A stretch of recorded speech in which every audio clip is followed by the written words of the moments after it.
Jésus-Christ, nous avons ainsi prié. Amen.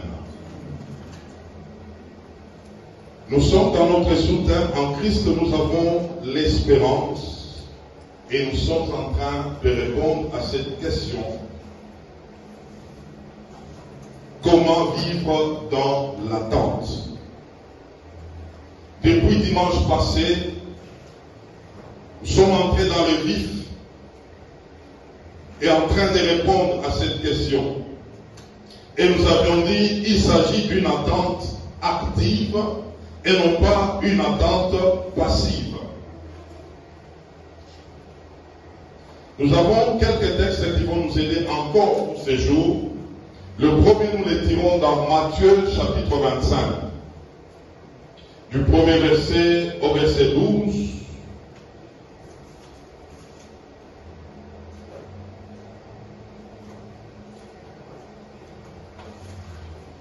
Ou même nous irons jusqu'au verset 13. Matthieu chapitre 25. Du premier verset au verset 13. Nous suivons attentivement cette lecture ensemble et je veux lire.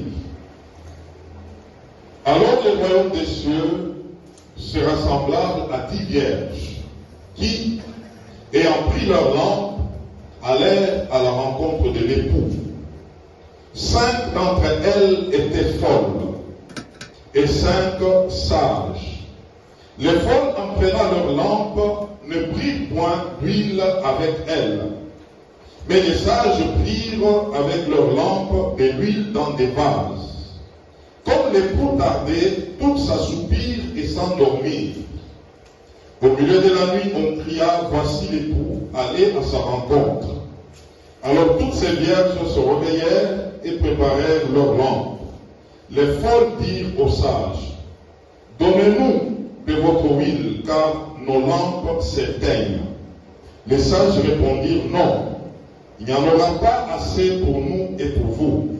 Allez plutôt chez ceux qui en vendent et achetez-en pour vous. Pendant qu'elles allaient en acheter, l'époux arriva. Celles qui étaient prêtes entrèrent avec lui dans la salle des noces et la porte fut fermée. Plus tard, les autres vierges vinrent et dirent, Seigneur, Seigneur, ouvre-nous. Mais il répondit, je vous l'ai dit en vérité, je ne vous connais pas. Veillez donc, puisque vous ne savez ni le jour ni l'heure. Amen. Nous prenons un deuxième passage, nous sommes dans Jude, chapitre. Jude, plutôt, il n'y a pas de chapitre, il y a juste le verset 20 et 24. Donc, en Jude, nous commençons directement par le verset. Donc ici, nous prenons du verset 20 au verset 24. Jude.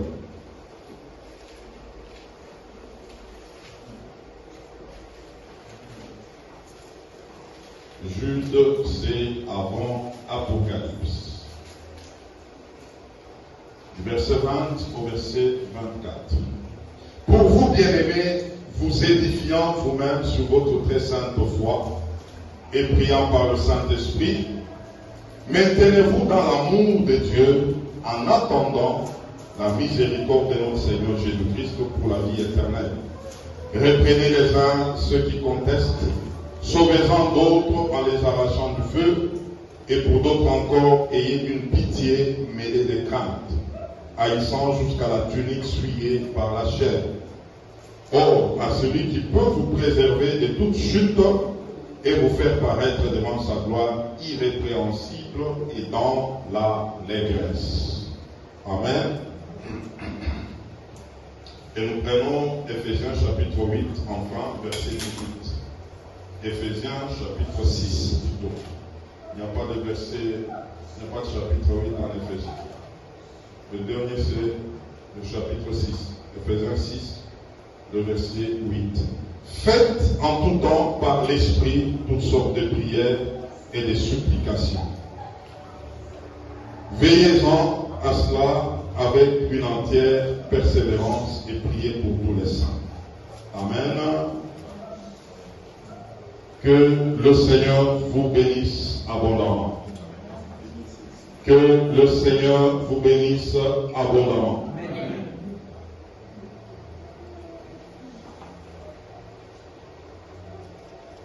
Nous voyons le texte de Matthieu 25 où le Seigneur Jésus est en train de parler non seulement aux disciples mais à la foule. Et ici, il est en train de parler en parabole. Pourquoi un tel langage?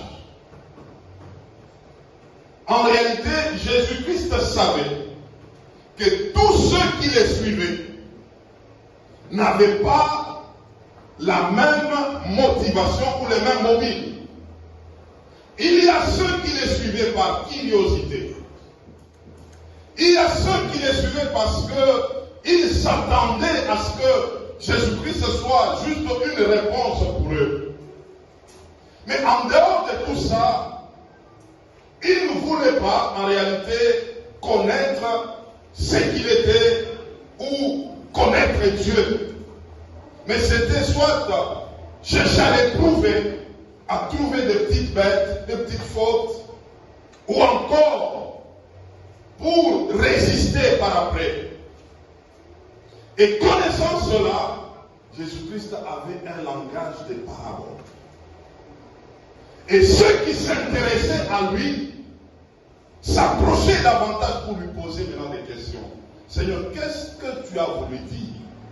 Et c'est par là qu'il pouvait commencer maintenant à expliquer à ceux qui avaient réellement de l'intérêt. Et c'est ainsi qu'il est là en train de parler une parabole concernant le royaume de Dieu et la venue même de l'époux. Il présente 10 vierges, voulant expliquer ce que c'est le royaume des cieux. Il dit le royaume des cieux est semblable à 10 vierges. Toutes les 10 avaient des lampes. Et ces lampes étaient allumées.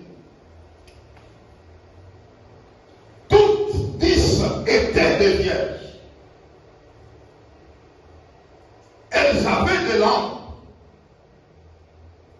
Ces lampes étaient allumées. Toutes se préparaient pour la rencontre de l'époux. Elles ont commencé ensemble, étant vierges, avec des lampes allumées. Mais il y a eu un constat par après, c'était pendant leur marche. Pendant qu'elles marchaient à la rencontre de l'époux, c'est là que parmi le 10, il y a eu 5 qui étaient folles, ou encore insensées, ou encore imprudentes. Et 5 autres étaient sages. Qu'est-ce qui les avait démarqués? C'était l'huile. Le 5 folles avait de l'huile qui pouvait juste les aider au commencement de leur marche. Mais les autres avaient de l'huile qui pouvait commencer au commencement et même pendant la marche, elles avaient des réserves d'huile. En réalité, la vie chrétienne, on peut bien la commencer, mais ce n'est pas ça tellement le problème. Le problème, c'est comment se maintenir jusqu'à la fin. Toutes étaient des vierges. Toutes les 10. Toutes avaient commencé avec de lampes qui étaient allumées. Mais pendant la marche, il y a d'autres où leurs lampes commençaient à s'éteindre. Jusqu'à ce que quand l'époux est arrivé, c'était comme une surprise. D'autres cherchaient à avoir de l'huile mais ce n'était pas encore le temps, c'était trop tard et elle pouvait rater.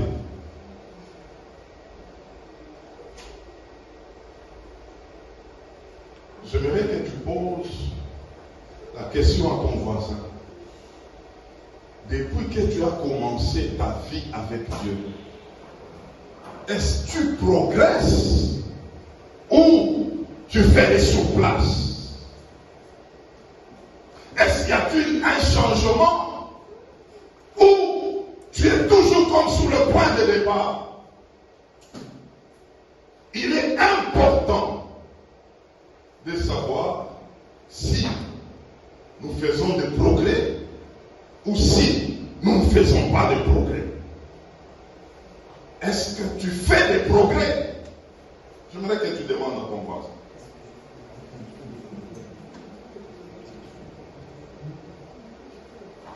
Ta lampe demeure toujours allumée. Demande-lui, demande-lui.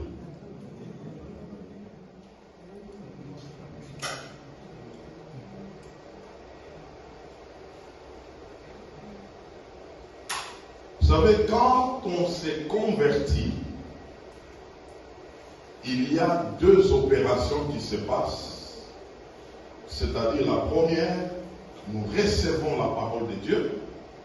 La deuxième, le Saint-Esprit arrive pour habiter en nous. La parole de Dieu symbolise la lampe. Et le Saint-Esprit, c'est lui qui dégage de l'huile. Psaume 119, verset 105 nous dit, ta parole est une lampe à mes pieds, une lumière sur mon sentier. Ta parole est une lampe. Le 5, ou du moins le 10, au début, elles tous avaient des lampes. Ça veut dire elles tous avaient la parole de Dieu. J'aimerais encore ajouter quelque chose. Tout enfant de Dieu converti, lui-même est une lampe. Jean chapitre 5, verset 35. On nous présente Jean-Baptiste. Jésus est en train de parler que Jean était une lampe. Cette lampe était allumée. Vous avez voulu vous approcher de cette lampe afin de jouir de cette lumière. Matthieu chapitre 5, à partir du verset 14 à 15, la Bible est en train de dire, vous êtes des lumières du monde. Est-ce qu'une lampe, on peut l'allumer pour la mettre en dessous du buisson?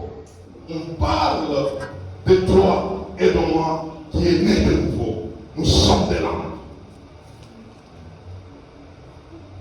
Et quand on parle du Saint-Esprit, le Saint-Esprit dégage de l'huile. Le Saint-Esprit, c'est lui qui maintient la lumière. Il ne suffit pas d'avoir la lampe, il faut que cette lampe détienne de l'huile pour que la lumière demeure. Là où il y a la lampe, il y a besoin de l'huile. Parce que c'est l'huile qui fait que la lampe puisse dégager la lumière. Les 5 folles avaient la lampe. Au départ, il y avait de l'huile.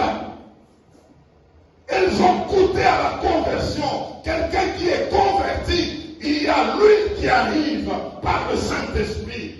Mais cette huile doit se maintenir, cette huile doit continuer afin que la lumière demeure. Lorsqu'on ne fait pas attention à l'huile, tu peux rester avec ta lampe allumée pour un certain temps et par après la lampe va s'éteindre faute de l'huile. Or, nous avons toute une marche à faire avec Dieu. Il nous faut donc de l'huile. La lampe est là, tu as besoin de l'huile pour que la lumière demeure. Sans cela, tu finiras par ne pas avoir la lumière. Et quelqu'un qui n'a plus de lumière, il va se retrouver dans le ténèbre. Et moi j'appelle le ténèbre de la vie. Nous habitons un monde qui est couvert par le ténèbre. Seuls ceux qui ont des lampes et des lampes allumées se retrouvent en train de marcher dans le ténèbre, mais étant éclairés par la lumière. Et c'est ce que nous sommes en train de connaître aujourd'hui.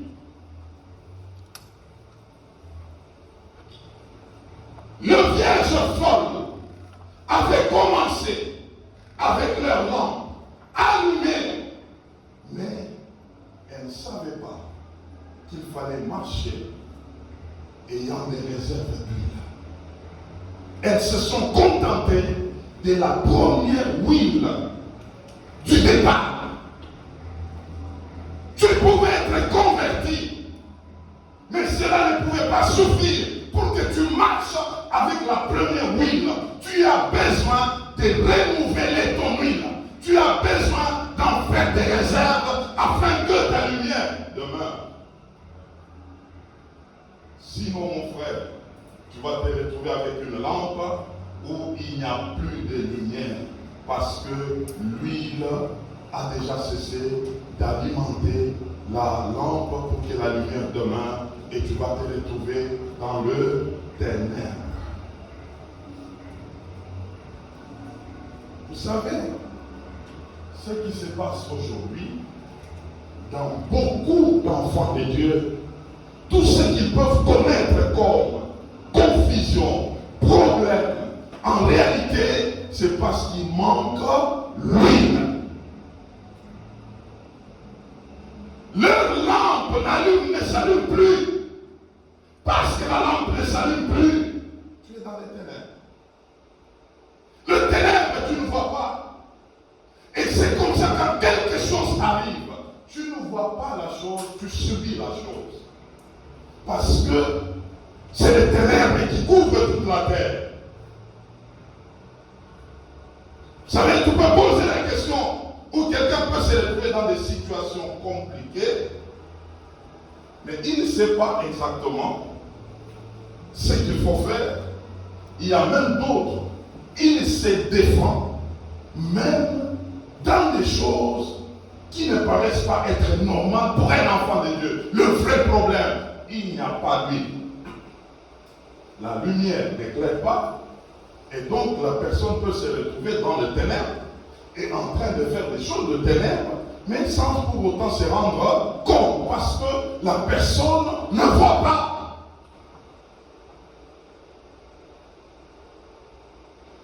Vous savez, quand quelqu'un pose la question, frère, est-ce que faire ça c'est un péché? Il y a un problème d'huile. Il y a un problème d'huile. C'est qu'en réalité, il n'y a pas de lumière.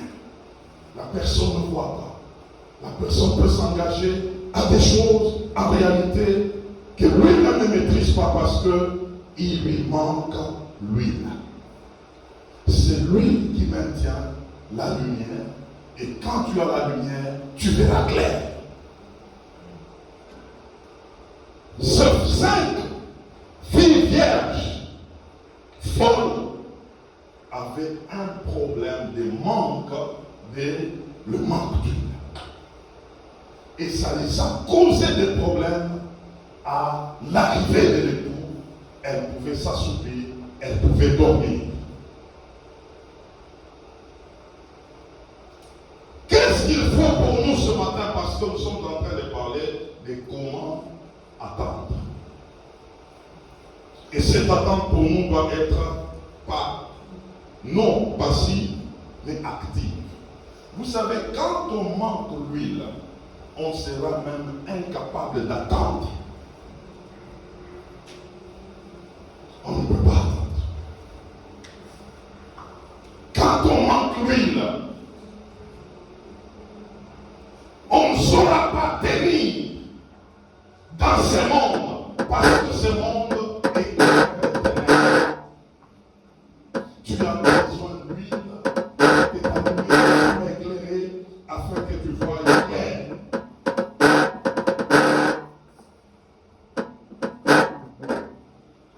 Comment demeurer dans l'attente? Je vais te dire ce matin que tu as besoin de l'huile.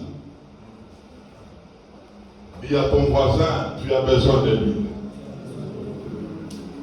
Tu as besoin de l'huile.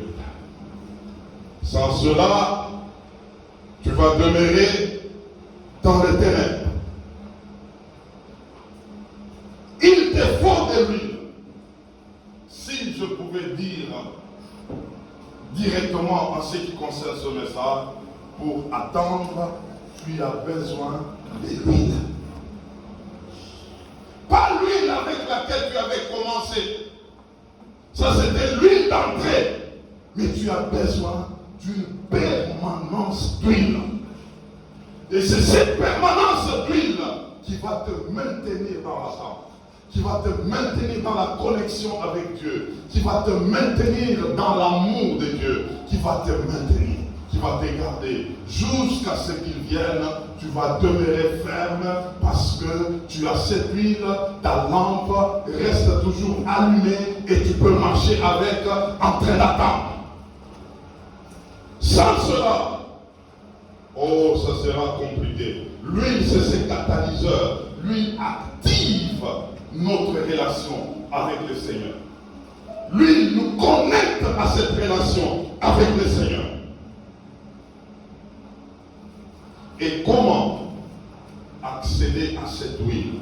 Parce que cette huile, elle vient du Saint-Esprit. Nous devons restaurer notre relation avec le Saint-Esprit.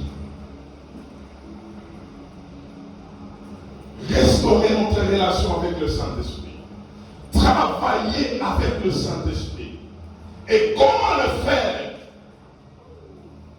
Ah, c'est ça que nous voulons partager ce matin. Comment restaurer notre relation avec le Saint-Esprit. Travailler avec lui à tout temps.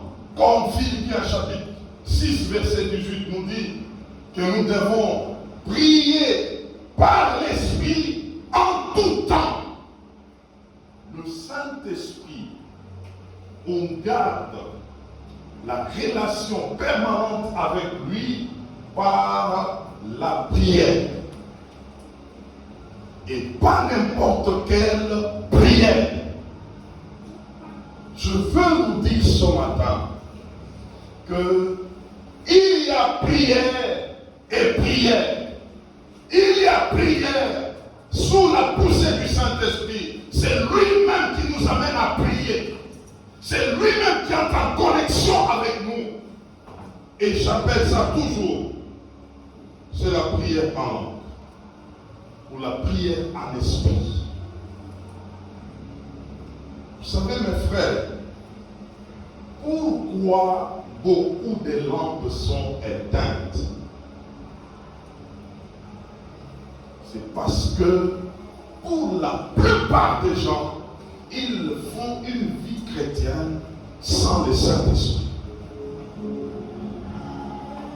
Là où le Saint-Esprit ne sera pas actif, tu peux pécher. Tu peux faire des choses sans Dieu. Parce qu'il n'est pas actif, tu peux abandonner le Seigneur. Parce qu'il n'est pas actif, tu peux travailler dans la nonchalance. Parce qu'il n'est pas actif, tu peux garder une haine. Parce qu'il n'est pas actif, tu peux même tuer. Aujourd'hui, il y a même des poisons dans la vie des enfants de Dieu. Vous savez pourquoi? Le Saint-Esprit n'est plus actif. Tant qu'il sera actif, frère, il te parlera. Il va t'arrêter. Il va te conduire. Il va te conseiller. Il va t'aider. Tant que ces choses-là n'existent pas en toi, il y a un problème. Le Saint-Esprit n'est pas au travail en toi, n'est pas actif en toi. C'est que quelque part, ta lampe ne s'allume plus.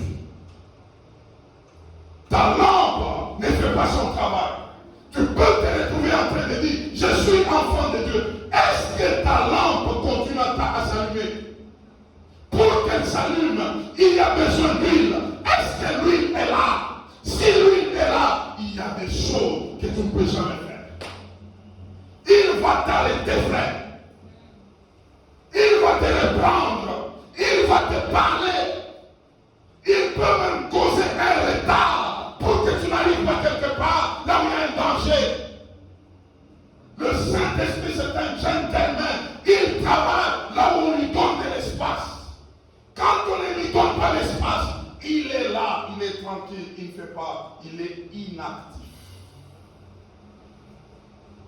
Mais quand il est en action, frère, il peut même causer un problème. Tu peux même trébucher quelque part pour que tu ne quittes pas l'endroit où tu es pour aller faire le mal. Parce qu'il est actif. Mais s'il n'est pas actif en toi, tu vas te retrouver comme une personne libre, en train d'agir, en train de faire les choses, sans pour autant être réprimandé. Tu les fais comme ça. Il n'est pas actif. Il n'y a pas d'huile. C'est que la lampe est éteinte. Ces choses, lui-même, le Saint-Esprit, me les a enseignées. Quand tu ne te sens pas en danger, quand tu fais quelque chose de mal, il se peut que ta lampe ne s'allume plus. Parce qu'elle ne s'allume plus, c'est qu'il y a un problème d'huile. Tu avais l'huile du début. Mais est-ce que cette huile a été renouvelée? Est-ce que tu as fait des réserves? Est-ce que tu as d'autres réserves d'huile pour y mettre toujours? Si tel n'est pas le cas, frère, tu vas te retrouver dans des choses. Le monde vous balance à gauche, vous allez à gauche. Le monde vous balance à droite, vous allez à droite. Le monde crée des choses, vous êtes dans ces choses. Le monde fait ceci, vous êtes là-dedans. Il se peut que, frère, il n'y a plus d'huile. Et la lampe est déjà éteinte.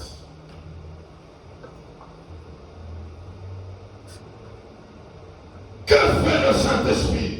Je vais vous donner 3 raisons, 3 avantages lorsque nous prions. C'est pourquoi la prière en langue, c'est ça l'activateur du Saint-Esprit en nous, afin de nous dégager de lui.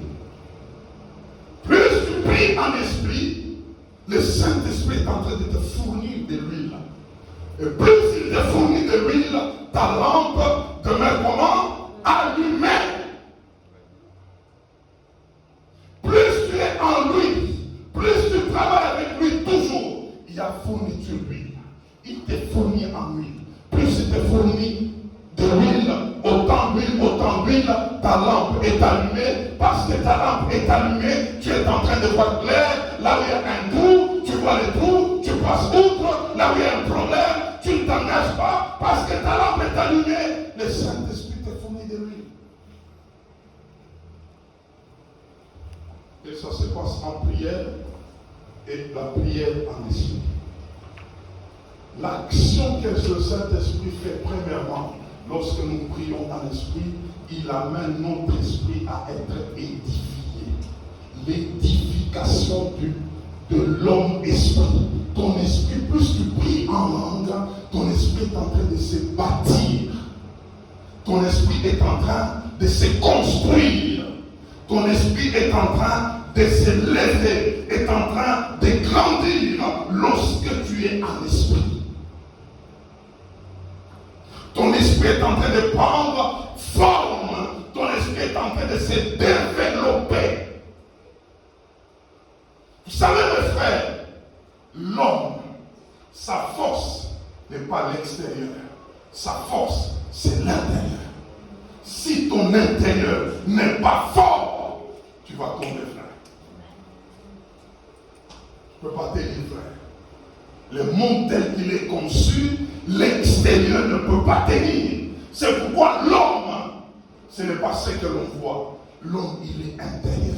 C'est l'esprit. Et cet esprit a besoin de se bâtir. Comment se bâtir? Avec le Saint-Esprit. Il est en train de te donner de la taille. Il est en train de te donner de la grandeur. Plus tu as l'esprit, tu es en train de bâtir ton être intérieur.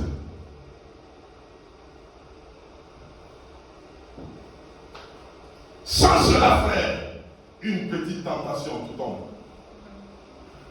Un petit problème arrive, tu abandonnes. Oh non, moi je n'aime pas de problème. Hein. Moi en tout cas, je ne veux pas de problème. Là où il y a des problèmes, je ne veux pas. Si tu te dis ça, il faut mourir. Parce que ici, là, dans ce monde, plein de problèmes.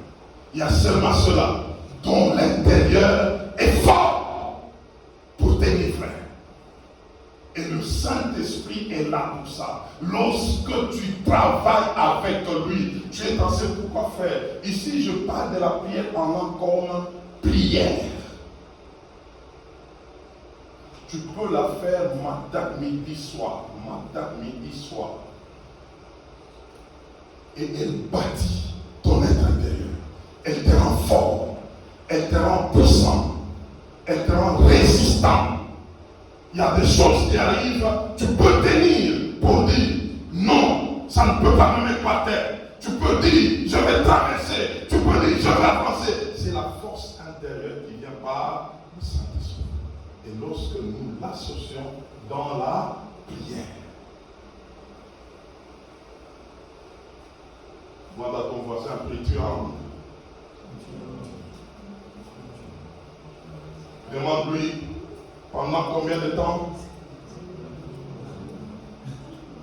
Pendant combien de temps? Il y a des gens, quand ils doivent prier en langue, c'est quand ils sentent la chaleur. Ils sentent la chaleur, un peu de chaleur, là, il dit quelques mots de parler dans l'église, c'est fini. Frère, c'est de l'huile, c'est du carburant. Tu peux carburer qu'une heure, 2 heures, 3 heures, en train de prier uniquement en langue, tu es en train de bâtir ton intérieur. Tu es en train de les former, tu es en train de les travailler. Et cette prière te rend résistant. La deuxième des choses, et ça j'ai voulu vraiment m'arrêter pour t'expliquer correctement. C'est ce que Jude est en train de dire. Jude est en train de parler, il a parlé de l'édification premièrement, par le Saint-Esprit, et il dit que c'est lui qui va vous maintenir dans l'amour de Dieu. Quand tu pries en langue et souvent, le Saint-Esprit te conduira à la maintenance d'amour pour Dieu, afin que tu puisses demeurer dans l'amour de Dieu, que tu puisses rester ferme, aimant Dieu. Ah, c'est la misère aujourd'hui. Il y a des gens qui avaient aimé Dieu au premier amour, lorsqu'ils étaient convertis, là où l'huile était entrée, là où la lampe était allumée, mais pendant qu'ils marchent, l'huile là est finie. Il n'y a plus d'amour pour Dieu. Ça devient des choses qu'on est en train de forcer. On se retrouve, on ne sent plus la flamme. Vous savez, il y a ce qu'on appelle, même avec des jeunes gens, il y a des coups de foudre.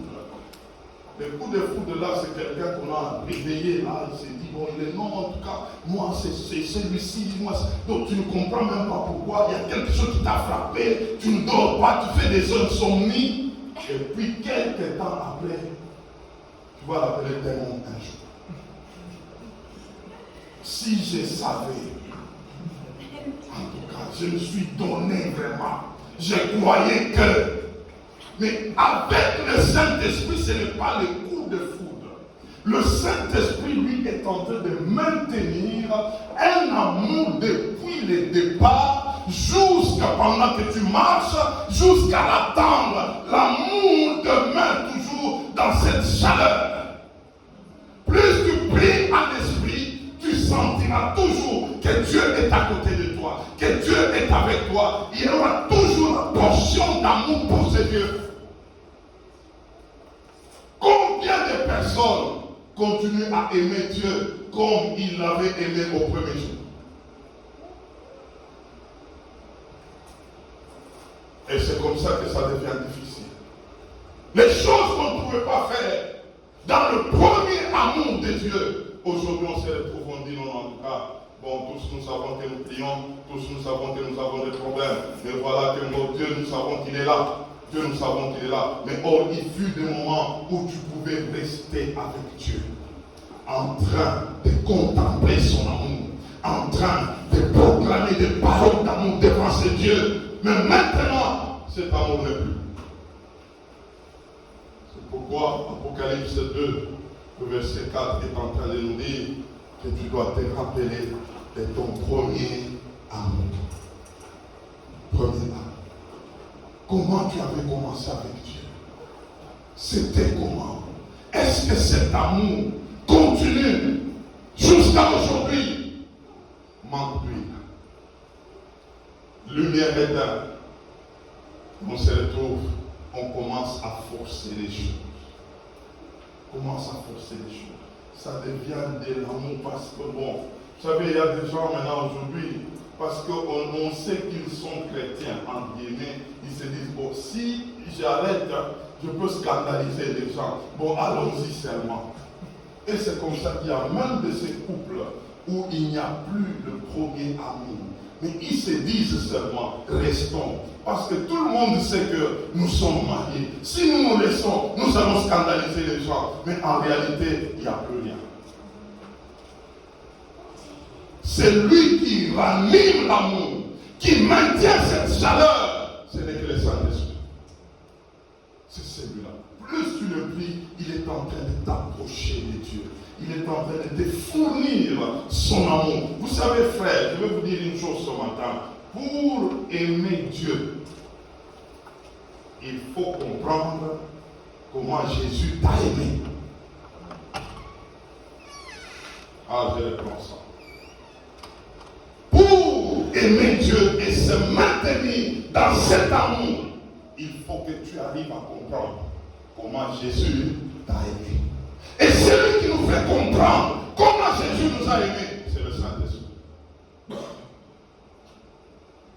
C'est pourquoi il y a des gens qui se fondent dans cet amour. Ils ont tellement compris ce que Christ a accompli, comment il a fait, comment il a donné sa vie, comment il n'a pas fait qu'à de sa vie, comment il s'est livré, comment il s'est rabaissé, comment il s'est livré jusqu'à la mort, afin de t'avoir. Et la personne commence à vivre en train de donner l'amour. Parce qu'elle a compris qu'elle avait reçu l'amour. Et c'est comme ça que tu te retrouves en train toujours de chercher à lui donner le meilleur de toi-même. Parce que tu as compris ce qu'il a donné pour toi. Ça, c'est l'œuvre du Saint-Esprit. Combien de gens mettent en doute l'amour de Dieu pour eux? Est-ce que Dieu m'aime seulement? Avec tout ce que je suis en train de connaître, est-ce que Dieu m'aime? Ah, la lampe est éteinte. Il n'y a plus de lui. Il n'y a que le Saint-Esprit qui peut t'éclairer pour te montrer comment Dieu t'aime. Comment cet amour ne peut pas s'égaler à ton amour pour lui. Comment tu resteras toujours en dette vis-à-vis de cet amour. C'est l'œuvre du Saint-Esprit. Et lorsque tu es en esprit, en train de prier, il va commencer à te communiquer cet amour. Et troisièmement, c'est là que le Saint-Esprit nous amènera dans l'espérance. Où quelqu'un commence à attendre, en espérant qu'un jour, je le verrai. Je dois donc donner le meilleur de moi-même dans cet amour parce qu'un jour, je vivrai avec lui face à face. Et cette attente devient une attente active. C'est-à-dire, la personne commence à se préparer. Vous savez, quand on parle à la fiancée que le mariage est dans 6 mois, la fiancée peut entrer dans le match. La fiancée commence à se préparer. Elle est en train de préparer même son visage. Elle prépare son intérieur, elle prépare sa vie, elle est en train de mettre de l'ordre parce qu'elle sait qu'il y a un événement qui est en train d'arriver, parce qu'elle sait que le fiancé est en train de venir. Je me prépare. La fiancée ne restera jamais passive à l'attente de son mariage. Elle va travailler pour que l'époux, quand il viendra, puisse la trouver attrayante, puisse la trouver prête. Et c'est le Saint-Esprit qui fait ce travail en nous. Il te dit, frère, que tu n'entends pas pour rien. Il te dit, frère, il y a un événement qui arrive. Il te dit, frère, prépare-toi toujours. Il te dit, frère, ça ne tardera pas. Il te dit, frère, avance encore. Il est en train de venir. qui a fait la promesse est fidèle. C'est l'œuvre du Saint-Esprit en toi. Combien de gens ne sont pas prêts aujourd'hui lorsqu'on leur dit que Jésus revient? Combien? L'huile n'est plus. Frère, Jésus-Christ revient bientôt. Là, on dit, arrête un peu de me faire peur. Ah, il n'y a pas d'huile. Il n'y a pas d'huile. Il y a des gens qui attendent. Vivant, mais en attendant. Faisant des choses, mais en attendant. Ils sont tellement contents. Comme l'apôtre Paul est en train de dire, je suis pressé des deux côtés. Je vais m'en aller. Cela est le plus meilleur pour moi. Mais si je suis là, c'est à cause de vous.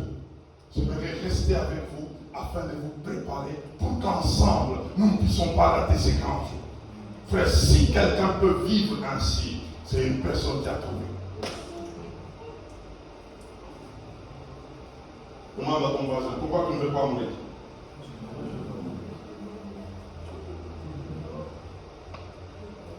Il y a des raisons bizarres. Mais si tu te dis, je ne veux pas mourir, parce que j'attends à ce que tel frère, telle soeur se tournent vers Dieu pour qu'ensemble nous ne puissions pas rater. Tu as une raison d'être. Tu as compris. C'est quoi la vie? Je viens me préparer. Je vis parce que je sais, il y a un événement qui est en train de venir. Je me prépare pour ça. Si je dois travailler, je travaille pour ça. Il y a cette attente. C'est le Saint-Esprit qui dépose cette attente dans nos cœurs. Dans nos cœurs. Il te pousse. Frère, tu commences à voir des choses autrement. Quand tu regardes les autres, tu te dis, mais ils ne voient pas. Pourquoi ils sont comme ça? Toi, tu es en attente. Toi, tu sais, il y a des choses qui arrivent. Mais il y a d'autres qui commencent, qui sont en train à festoyer. On ne vit qu'une seule fois. Après cette vie, c'est la mort, frère. Après cette vie, ce n'est pas la mort. Après cette vie, c'est la vie qui commence. C'est là que tu comprendras si tu étais sale ou tu étais folle. Parce qu'il y a une éternité de deux côtés. Soit du côté de l'enfer, soit du côté de l'éternité avec Dieu. C'est que les choses commencent. Ici, nous sommes limités par le temps. Et de l'autre côté, on enlève le temps. C'est l'éternité, frère. C'est que quand tu dois demeurer dans le tourment, c'est le tourment éternel. Frère, ce n'est pas des choses qui sont aisées à le dire et à le vivre. Mais le Saint-Esprit, c'est lui qui nous amène dans cette espérance. Nous commençons à vivre cette attente. L'espérance est espérance lorsqu'on ne voit pas. Mais en réalité, par le Saint-Esprit, tu commences à voir ce que l'œil ne peut pas voir. Et tu es en train d'espérer à cela et ça te communique une motivation. C'est comme ça que nous menons une vie chrétienne avec joie, frère. Ce n'est pas comme des gens qui sont là en train d'attendre en disant non, les choses de la vie nous compliquent. En tout cas, Jésus fait vite pour revenir. Mais nous avons compris des choses. Et nous sommes contents de l'attendre. Et quand nous regardons les autres, nous avons pitié d'eux. Que s'ils pouvaient comprendre, ils ne pouvaient pas continuer comme ça. S'ils pouvaient comprendre, ils ne pouvaient pas se taper sur la poitrine qu'ils ont réalisé des choses. S'ils pouvaient comprendre, ils pouvaient arrêter de tout ce qu'ils sont en train de faire. Ça, c'est comprendre la vie, frère. Mais quand tu es toujours enfant de Dieu, en train d'envier les morts, en train d'envier ceux qui sont là, en train d'avoir autant de choses, tu es en train de dire en tout cas, ils ont des choses, ils ont des matériels, ils ont des comptes en banque, en tout cas ils sont heureux plus que moi. Frère, tu n'as rien compris. Tu n'as rien compris. L'espérance, c'est lorsqu'on a compris que nous avons besoin de travailler avec le Saint-Esprit et c'est lui qui commence à nous fournir toutes ces choses au-dedans de nous. Nous attendons avec joie, nous travaillons avec joie, nous soupirons de le voir. Je me redis ce matin, clôturant, un enfant de Dieu qui a compris la vie, il sera toujours prêt à dire chaque jour, il peut venir. Il peut venir. Je suis prêt, il peut venir. Et d'ailleurs, c'est ma joie. Et il y a d'autres qui disent non, qui ne viennent pas encore. Ils ne viennent pas encore. Parce que je n'ai pas encore fait ceci, je n'ai pas encore fait cela. Donc tu n'as pas encore compris, frère. Ce qui nous attend est plus que ce que nous vivons. Et plus que ce que nous pouvons vivre. Ce qui nous attend, c'est le plus meilleur, le meilleur des meilleurs. Et si tu comprends cela, frère, ici sur la terre, tu seras dans la joie d'avancer avec lui. Et même quand il peut venir, tu seras encore davantage dans la joie. On ne nous a pas sauvés pour que nous soyons des malheureux en train de dire oh reviens, oh ça ne va pas. Mais nous sommes de ceux-là qui ont compris la vie et nous pouvons aider les autres à venir, à devenir comme nous. C'est ça la volonté de Dieu. Ce matin, comprends mon frère que tu as besoin de travailler avec qui? Avec le Saint-Esprit. Celui qui va te maintenir dans la lumière. Et celui qui va t'aider à recevoir en permanence de l'huile. Et celui qui va t'aider, frère, à aimer Jésus-Christ. Que tu vives une vie chrétienne en train d'aimer Jésus-Christ. Vous savez, lorsque l'homme qu'on attend est spécial, et que maintenant un petit homme vient maintenant te déranger, toi, on t'a déjà promis un mariage. Et tu connais la carrure de ton mari, comment il est, ce qu'il a déjà préparé pour toi. Mais maintenant, un petit bandit vient là et te dit non, moi je t'aime, moi je vais vivre avec. Tu vas gifler cet homme-là. Parce que tu sais que non, ici, là, je ne veux pas que mon mari le sache qu'on est venu me déranger. Et j'ai même répondu au téléphone, je ne peux pas. Il faut qu'il me trouve clean. C'est de ça que nous attendons, frère. Nous ne voulons pas des gens venir nous troubler à côté de nous. Non. Nous n'avons pas besoin de ça. Parce que c'est lui qui vient, il est spécial. Il est spécial. Il est spécial. Et il te va. Aïe. Que Dieu bénisse sa parole.